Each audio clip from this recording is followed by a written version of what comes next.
So last week I was asked to submit a talk, and I was like, "What's this session?" I thought it's all full. I can't get in. So, but apparently, if you submit as a session, you get tickets. So that was good for us. I was asked primarily because we're doing a mini maker fair at the state fair in June or at the end of May. So if you're interested in that kind of stuff, makerfairmsp.com. I'll plug it later as well. But so thus our talk is about makers, right? People who make things, people who do things. We are Flux Corp. I'm David Bryan, part of the tech team for Flux Corp Engineering.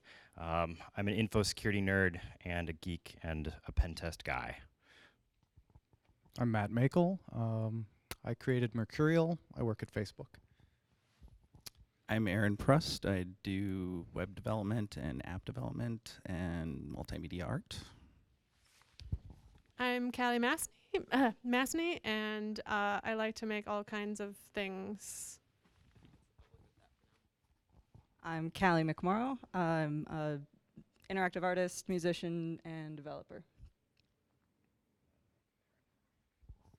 This is me. In a world without heat, on a frozen lake, in the middle of the lake, a bunch of weird people make art shanties.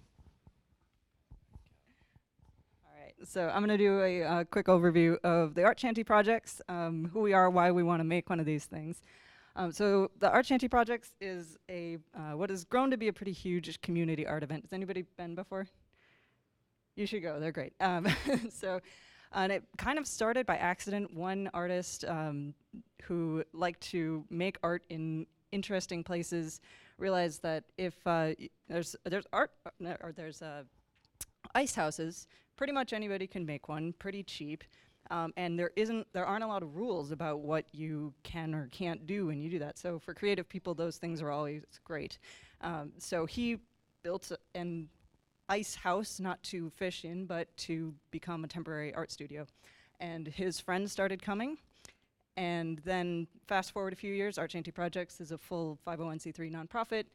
There have been up to 20,000 people who go through the course of its run, which is about 6 weeks in the winter.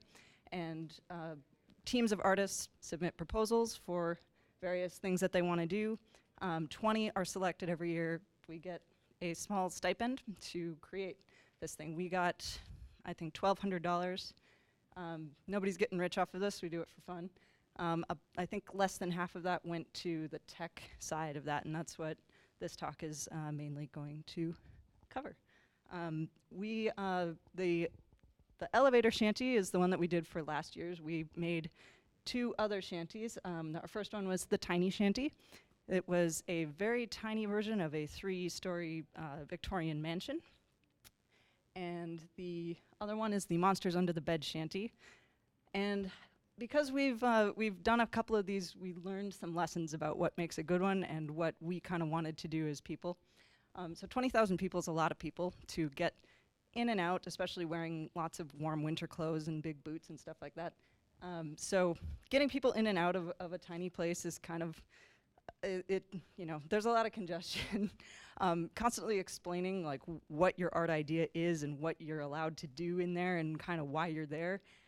Got to be kind of exhausting. So these were tons of fun. We had lots of fun, but we decided that with an elevator, we could give people an experience that they kind of knew what was going on. Most people have used an elevator before. And there was a definite experience. And you go in, you have an experience, and then you leave again. So like, so you could kind of get a better flow of people to enjoy what was going on. So I'm gonna hand it off to Caly. Our bellhop.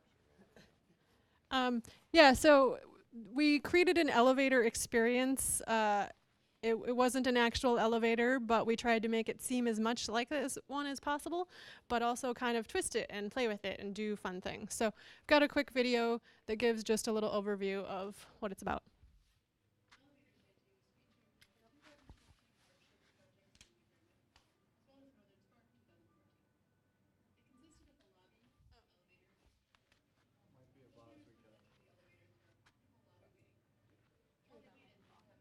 So there's a lobby, control room. As you wait outside, you push the buttons just like you would a regular elevator. The doors open seemingly like by magic, but it's a little more than that. You go inside, and there's a control panel of buttons, and they light up, and it tells you the floor number. You hit a floor button, and it moves. It seems like it moves.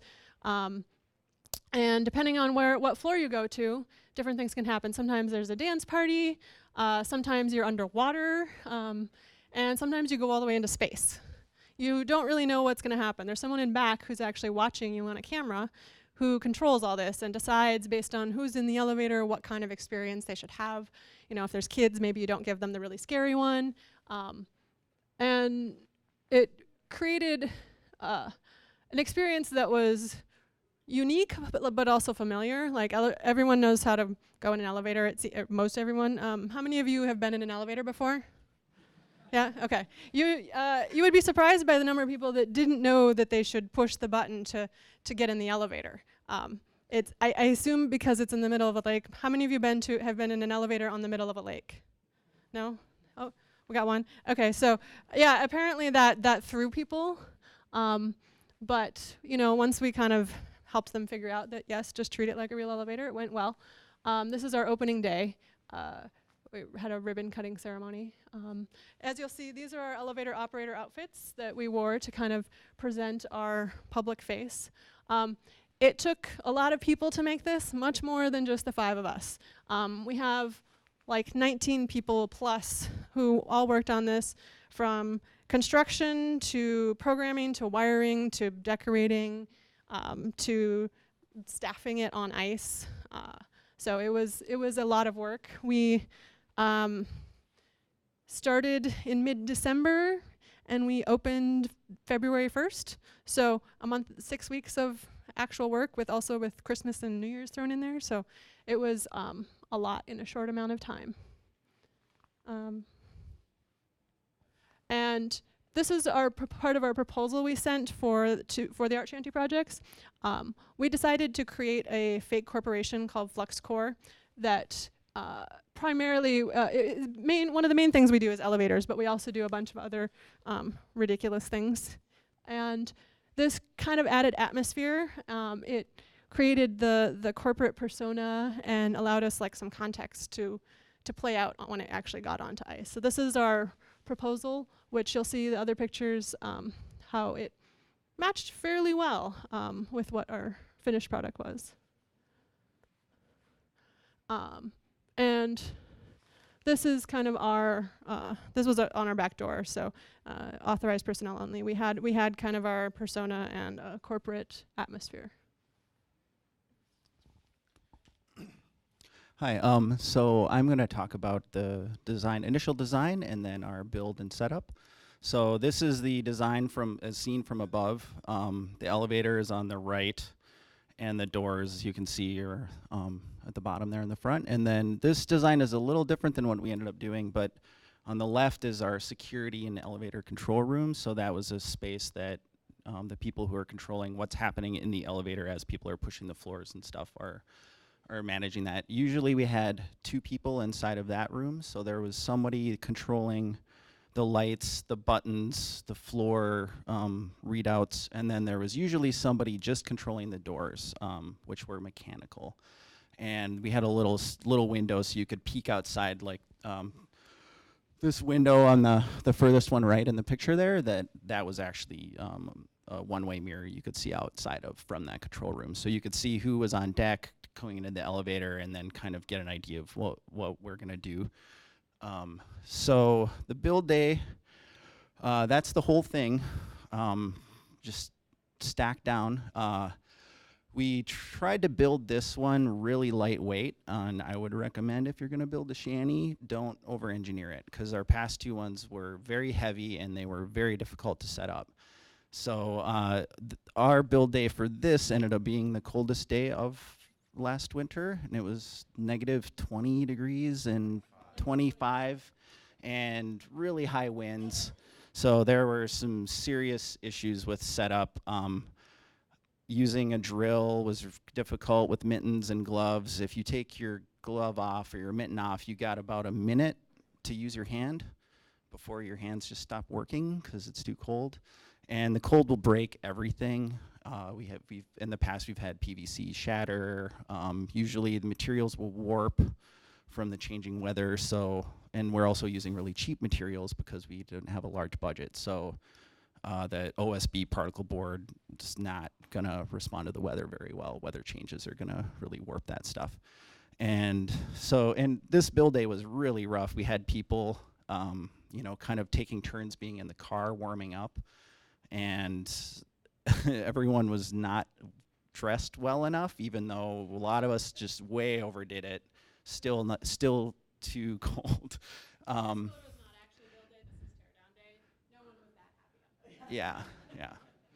And also the panels would turn into wings, so it would take like three or four people to just hold on to a piece while we screwed it into position.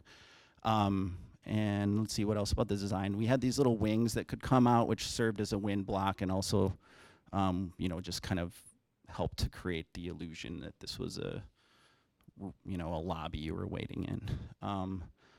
The next thing is the doors. So the doors were a real challenge because we wanted the elevator doors that would open from the center, like we talked about having the kind that opens from the side.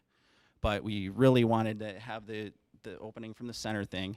And we knew it was going to have to be a mechanical thing. We weren't going to engineer some sort of motor controlled thing, especially for the ice.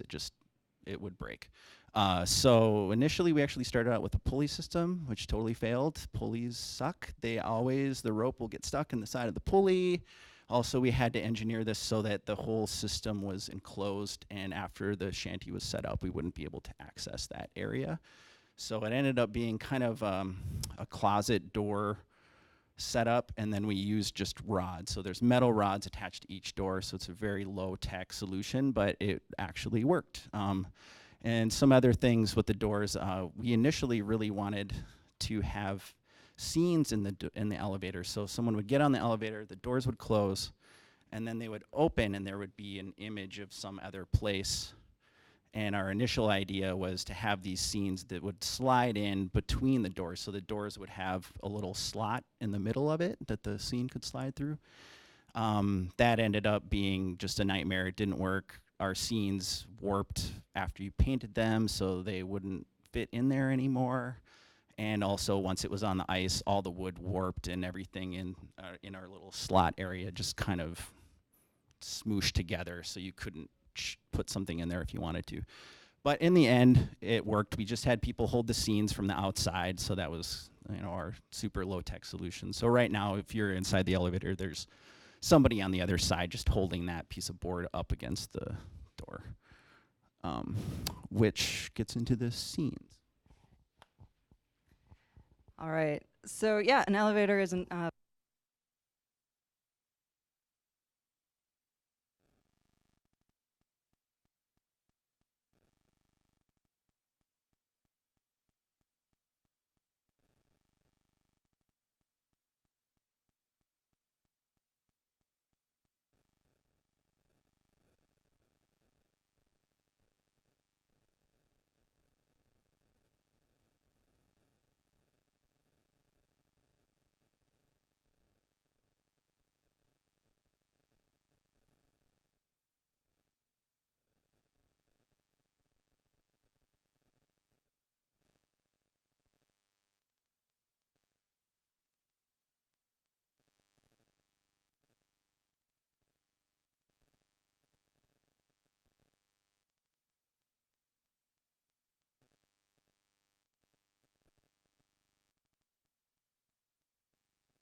Check, check. Oh, okay, we're back.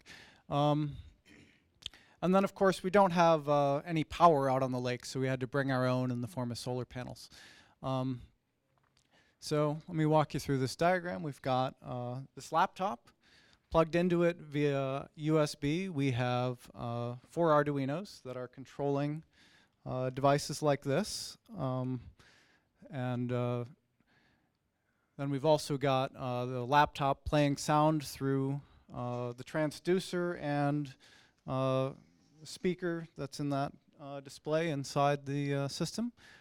We have lights in the ceiling, which can be all different colors. We've got inside and outside floor displays. This one right here doesn't have quite enough power, so it's glitching out a bit today.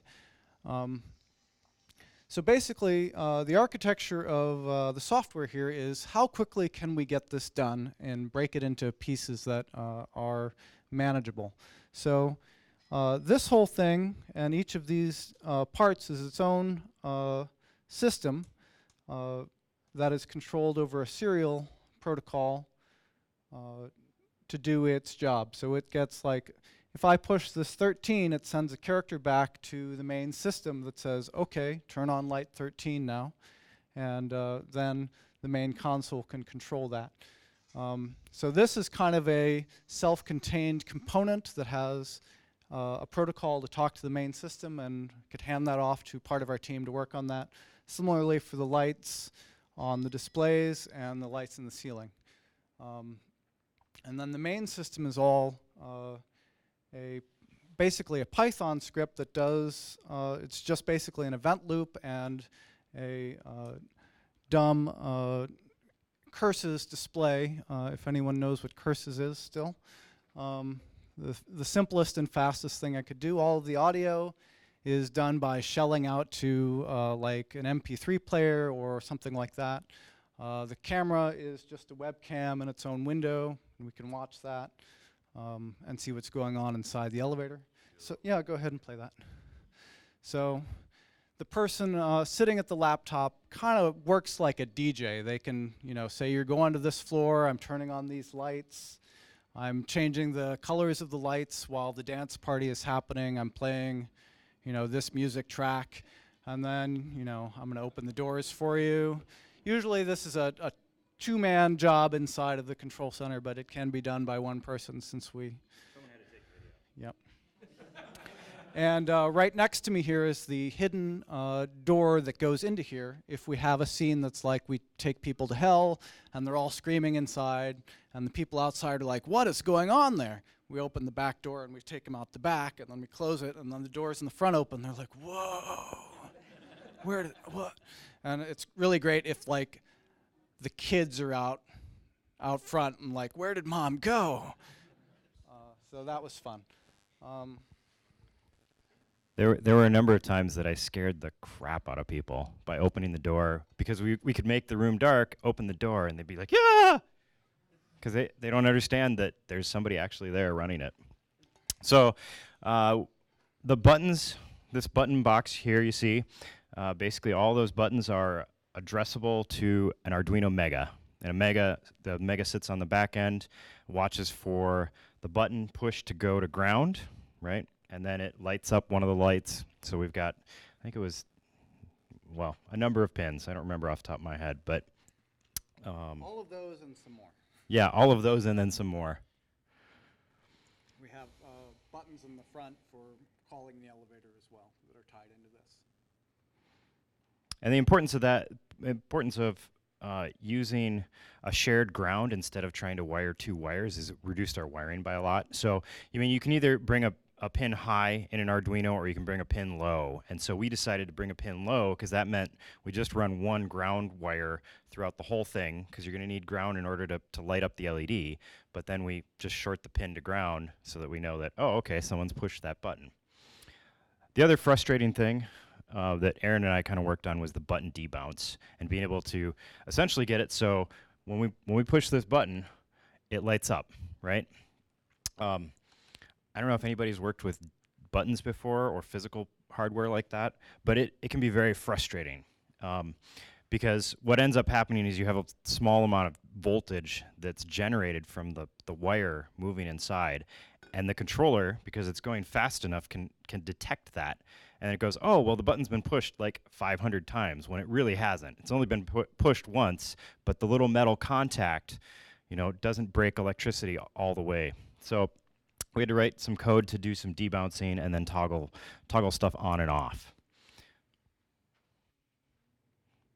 What else is there about that? You were going to hand that over. So we wanted to give as much of a realistic look of an elevator as possible, but our materials, cost-wise, we were limited, so it was all done in wood.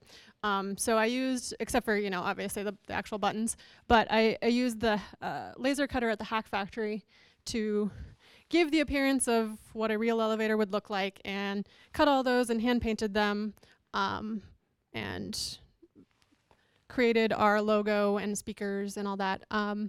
And I also worked on the display readouts, which normally look a lot better than that. Whoops. And we just used some 16 by 32 LED displays from Adafruit and took that. Conveniently, they already have a alphabet and number thing written into them, so I just took that and made it go from technically L to 14, but when we actually went into space, the number would go way beyond 14. We'd go into the hundreds, and it would start making it go up super fast, and because that was controllable, people would kind of go, whoa, but It would show up on the outside too, so people in the lobby would be like, what are they? Yeah. So it was a simple, cheap way to have our little elevator readouts, and they're very durable, even in the cold and in the snow. And they're bright too. Yeah, you could see them during the day outside, which was on a white lake, so that was impressive.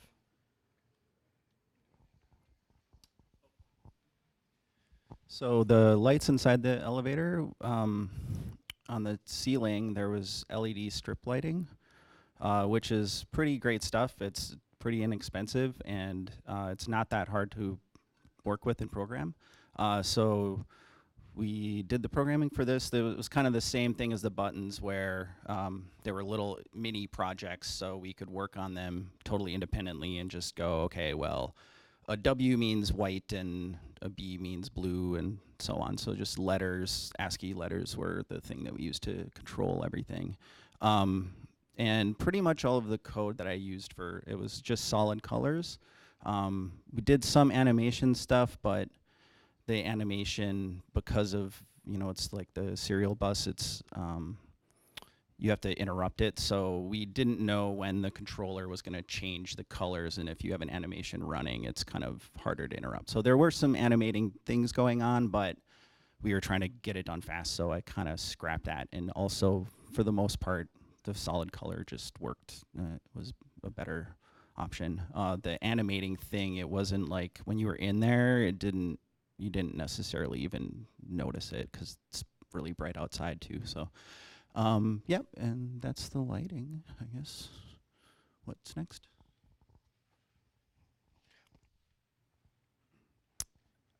We also, on the light strips, we also had problems with noise, voltage issues, where sometimes we would send it serial data and it wouldn't actually receive it all the way down the line. But so we use solar power. It's a 100-watt solar panel.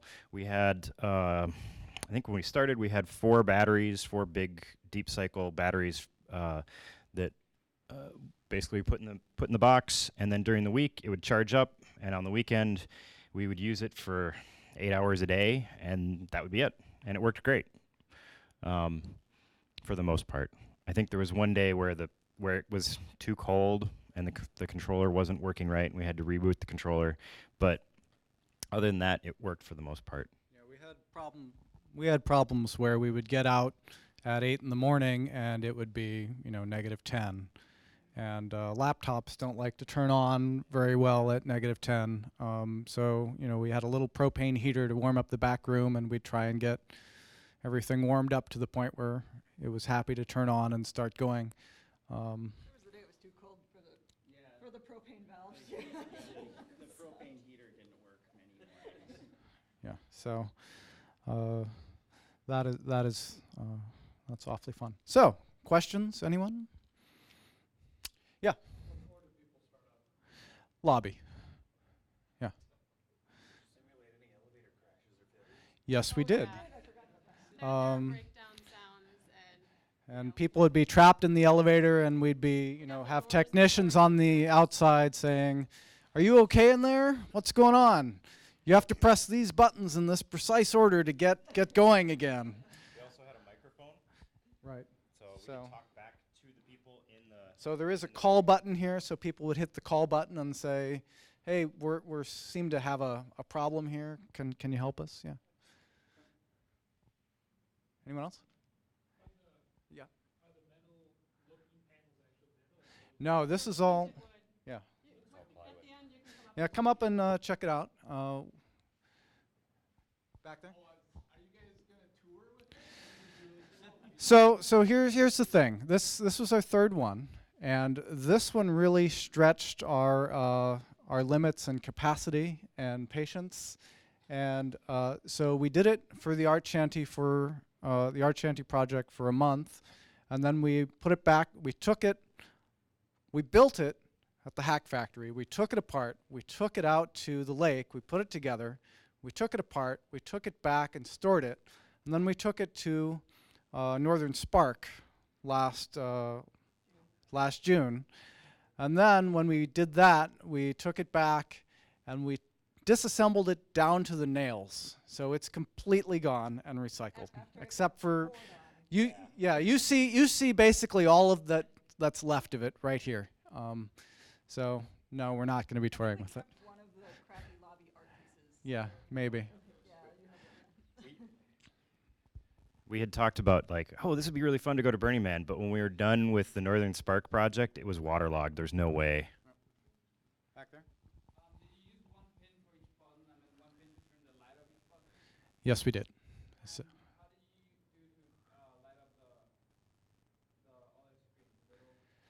So this one is 1 pin per button, and then this one has a parallel interface from the Arduino to the, and there's a control system on the back of the display. This chunk of display here, if I understand correctly, usually goes as a component into a very large display, and then they're daisy chained together to show large like TV images. This is a RGB display. But then the communication back to the laptop is a very, very simple serial protocol that's just like, show this number. And we're just running serial over USB. Right. One thing I didn't mention, all of these things you can send them a question mark and they'll answer with what device they are, so that when you have them plugged into USB and you turn it on, they all show up on different random ports. So you have to say, where is my display? What port am I talking to? So. Two questions. I'm struck by the fact that you're creating this experience that's intended to simulate a really familiar experience, and so you want people to get in and feel like they're in an elevator, but then you're also playing with that sense of familiarity. And so in terms of just the interface design, if you will, of the numbers and the buttons, it sounds like the numerical display, you take it really high when they go to space. Did you play around with the kind of familiar understanding of how that interface is supposed to work with the buttons in other ways? We actually A bit, yeah. We had some early ideas of creating, instead of just the numbers, we could have like things with symbols or pictures or other weird things. This plate actually comes off. It was intended to have multiple plates that you could swap them out periodically and make it look totally different. But it turns out that this was a lot of work, cutting and painting each one of these, and we just and the deal of like having to deal with swapping it out and what does that mean, and it due to doing this all in 6 weeks, we wound up not doing that. But it was a thought. In terms of interface, Yeah. the controller, the person on the controls can basically do anything. So, you can press the 6 button and the 7 button can come on, or, you can just mess with someone as much as you want. It can decide to go down when you press up. Anything can happen. So they're not really in control. Yeah, As much as they think they are. there was some really fun stuff I started doing at the end. The longer we did this, the more fun it was to interact with people because we kind of figured out what worked and what didn't. And I really loved when I was controlling it to mess with kids, especially where it would be all the buttons would be off, and they love to push the buttons, but once you push it, it stays on. You know, like a normal elevator should. So I would, like, when they push the button, I would turn off that button and I'd turn on the one next to it. And then they would push that the button that they wanted again, and then I would, like, turn that one off and then, like, turn the one and just do that over and over until they figured out that someone was messing with them. And it usually took a long time, but it was really fun. And doing that in general was great. Like, someone push a button and then, like, turn on floor 13, or do something kind of, like, insidious. Yeah. My second question, I'm sorry, maybe you already answered that and I missed it, but what was the budget for your project? $1,200, of which about $600 went to like carpentry and $600 went to electronics. And like this is a scrap laptop that I had sitting on a shelf. And the solar was all his from other things. So a lot more money was involved in it than actually, but yeah. What kind of transducer did you use? It's about this big. It was about $20, and we ran it through a small, like 20-watt amplifier, and it was good to get, a buzz pretty well. So. Interesting round of testing. Yeah. On this table. Yeah. Does it feel like an elevator? We clamped it onto a table and we're like playing with the settings and like what bass frequencies worked well. So we're using, for sound, we just used the normal stereo out on a laptop, and one channel was just the bass that went to the transducer, and the other channel, and then we had stereo for the music to this speaker and the floor. So you were getting half of the audio for our music sequence through the floor as bass, which was kind of odd. And then we had like tweaks on the amplifier to control those levels. Did you show the man behind the curtain to anyone during the whole process, or were you trying to create an illusion? Depends. Like, Not on the average ride, but every once in a while we would like grab someone who was in the elevator by themselves out, and then they'd come back down, we'd come out. Or occasionally, I'd do the thing where you open the elevators, no one's in there, they close, it goes on some trip, and then someone comes out, they're talking on their phone, like, yeah, I'm at the lobby now, okay, see you in a bit, right? Like, where did that guy come from? No one ever saw the secret door. It wasn't super hidden, but it was, we tried to make it not obvious. But if you opened that door, you usually scared someone. Yeah, it's, I don't know, there's a corner. You can see the line of the top of the door right there. Yep. And a lot of times too, when we did bring people back there, pretty much every person was surprised that there was a whole nother room there. Like it was like we opened the TARDIS, like they were really just like, what? What is this? It's obvious that the structure is bigger than that, but no one figured it out. I was surprised at like how much work went into the number panel itself. Did you guys look for like something that like pre-used number panel from We eBay did or something like that, or would that no. not have even been possible? We did look a little bit, but anything that used to was a real elevator was super expensive. Yep. Really? Yeah. Yeah, so, Elevator people, sorry. Oh, sorry. I was just gonna say when you take on this project and then you like are in elevators, you're like, oh, okay. That's a nice one. Yeah, I just looked at a lot of elevators, and I had been using the laser cutter a lot, and I was like, I can make that. It was a lot of work. But yeah, so feel free to come up and check out how this is put together And up we close. found some stuff about the history of elevators too. It pretty much comes down to one person. Otis was the guy's name, and you'll see Otis all over. And he kind of has kept a lockdown on everything elevator related everywhere. So think that's part of the reason the cost of any of those things is just, it's crazy. You know, like this panel would be, I also thought it thousands of was funny. dollars. Yep. In the elevator research, I also thought it was funny that elevator music was actually consciously invented to calm people down when they were first invented, because like just the thought of having that be a thing freaked people out. So the soothing music was actually a real thing. How'd you guys come together as a group? Hard to say. We've known each other for a long time and worked on a variety of projects. The original Tiny Shanty crew was more like 6 to 8 people, and then we kind of just added more people as the projects grew. We had people who were excited. Can you tell me what's the hacker place to I've said the Hack Factory a few times. So that's, I'm going to let, do you want to, no, he doesn't want to explain that. Okay. So the Hack Factory is a space in the Seward neighborhood of Minneapolis that is a workshop space with all sorts of facilities. And if you get a membership there, you can have access to all their tools and project space. So you said you did this over 6 weeks, but how many person hours did you actually do as a group? Too many. Well, there were 19 people involved in various capacities. Not everyone was building. Some people Yeah. were just for on ice, but So 6 work weekends, and then a lot of evenings for some of us, especially doing the electronics and coding. The electronics and coding during the week, because we were building on the weekend. Yep, and that we can't sit everyone in front of a laptop and make the code go.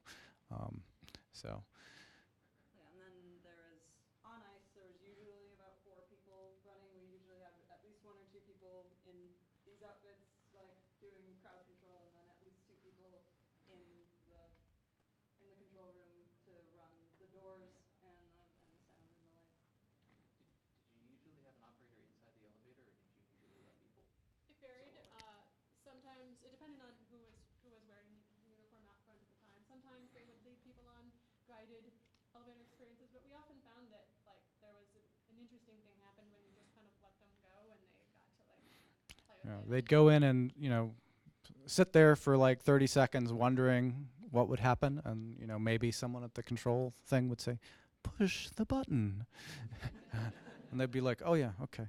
But sometimes they'd eventually just do it on their own, or and then who knows what would happen. We'd let them go to like maybe 2 or 3 floors of different things before we send them back to the lobby.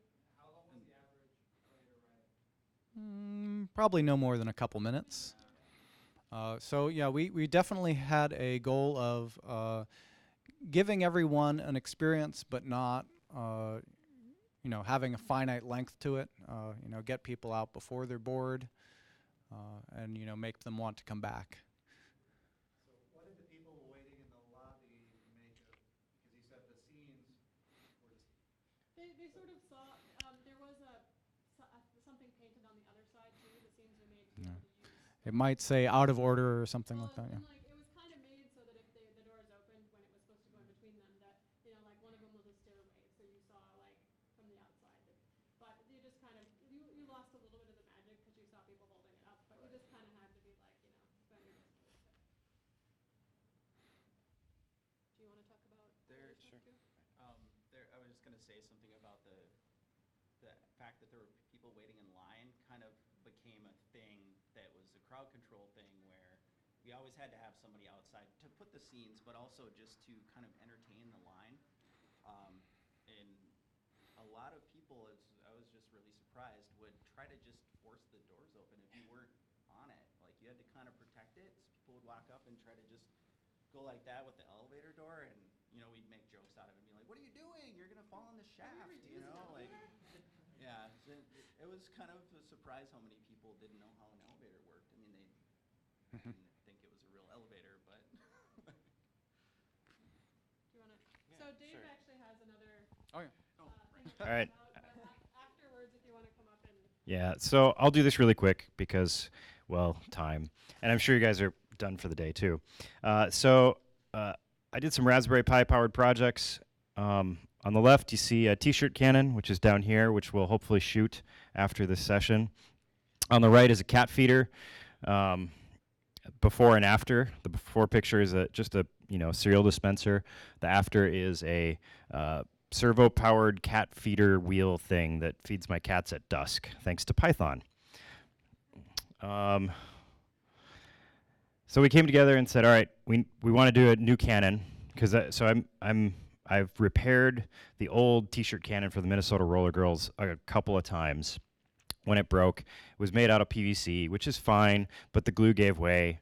People dropped it. It shattered, all that fun stuff. So we came up with some requirements that we wanted. One of them was we want to be able to launch more than one T-shirt at a time, which was a big problem. Like when we launch T-shirts at a bout, it's usually in a timeout period when a team is deliberating or whatever.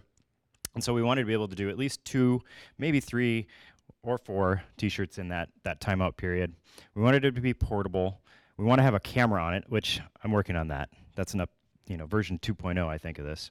And also, we're going to have it tweet. So there's a pressure sensor in there that would take, I shot this shirt at this PSI and tweet it out. So that's on the to-do list. I first wanted to get it functional and make sure that there wasn't a bug where it would misfire, that kind of stuff. I started out using cheap, junky sprinkler valves from Home Depot or Menards. I would not suggest that. If you do this type of endeavor, you should get commercial sprinkler valves. Their burst pressure is 2,000 psi, whereas these are like 100. I mean, there's little membranes in the valves that blow out.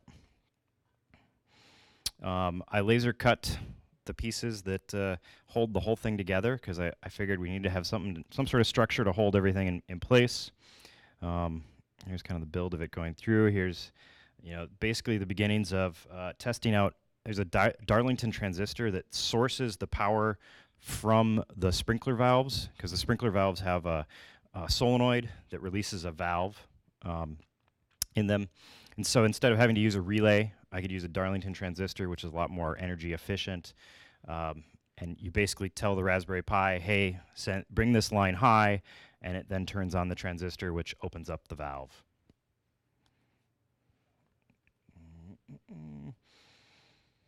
Oh yeah, so at first, I started playing with this, and I started loading T-shirts in the Cannon, and I noticed that it was switching modes, which I was like, what's going on there? So static electricity was causing the Raspberry Pi, the I/O, to pick up that, oh, something's going on. I should, change modes. So that made me really freaked out. And I then at that point added a relay that turns off the solenoid power with a key switch, just to be safe, because I didn't want the thing to go off when I'm loading a T-shirt or something like that. Since then, I figured out, it's that, remember when I said debounce? That's exactly what's going on there, is it's seeing variation of static that it thinks is a button push. So there's actually now, when I originally wrote the code in Python, there was not a debounce function in the GPIO library. The GPIO is general purpose I/O for Raspberry Pi. Now there's a function in there, so I just call the function, which is great. Although in this case, I'm not doing that because I have a mode switch. So all my code is up online if people actually want to look at it. But yeah, so armed, disarmed, and then a relay that turns the power off to the solenoid so that I don't have an accidental misfire. And when I started thinking, oh, well, I'm going to need a solenoid after the air tank so that, I don't lose pressure, et cetera, et cetera, et cetera, and a regulator. And I found out I don't need those. So I took those out. And in fact, the solenoid didn't work with the sprinkler valves because as soon as you opened the solenoid up, the sprinkler valves would make a horrible screeching noise because they're repressurizing, right? And so the way that these valves are working is there's a rubber membrane that has a seal behind it. When you pull the seal, the membrane opens and it inrushes the air, right? And so you have to keep them pressurized so that they don't flap, essentially. Let's see. I think, is this a video? Oh yeah, so this is the cat feeder. I don't know if sound's on.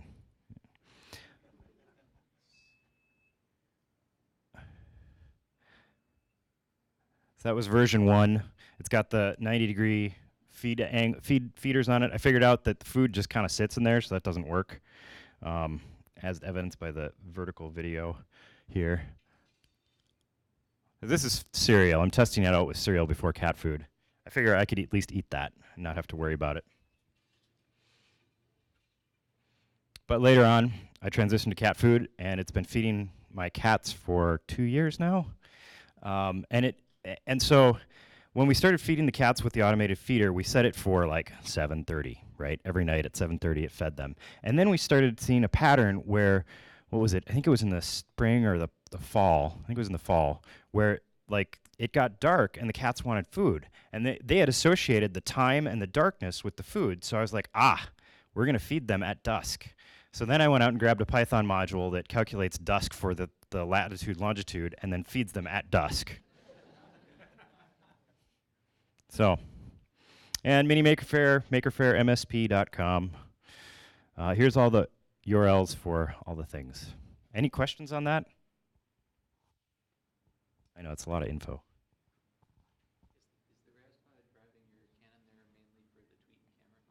So the Raspberry Pi is actually driving the Canon to turn on the solenoid valves. I've actually got, I think it's like 13 or 18 millisecond timing built into the code to turn the valve on and off so that it launches, or basically releases the valve, launches just enough air to go out and then stop it. Yeah. So the prior Canon was a switch, like it was 3 9-volt batteries in series to a sprinkler valve that you just turned on, right? Now the problem with that is you lose everything, right? So you need the microcontroller, or in this case, I'm using a Raspberry Pi, which is not really a microcontroller. So like, if an interrupt were to come along and stop my code from executing, I might have less error, maybe a half a second less error. I don't know, but it hasn't been a problem yet.